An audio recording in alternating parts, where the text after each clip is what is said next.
At the edge of a quiet town, there was a school where a little witch named Luna enrolled. She had bright purple hair and a wand that twinkled like a star. Luna just wanted to make friends like everyone else, but her magic always seemed to go hilariously wrong. One day, she tried to make a bouquet of flowers appear for her classmate's birthday, but instead, a swarm of bees buzzed out, each wearing tiny party hats. Another time, Luna wanted to help the teacher by cleaning the chalkboard, but her spell turned it into a giant marshmallow that the entire class ended up nibbling on. Despite the chaos, Luna's classmates couldn't help but laugh and cheer her on.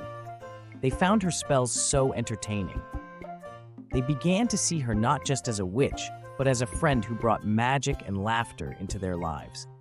Luna learned that even when things didn't go perfectly, her heart was in the right place, and that was the real magic of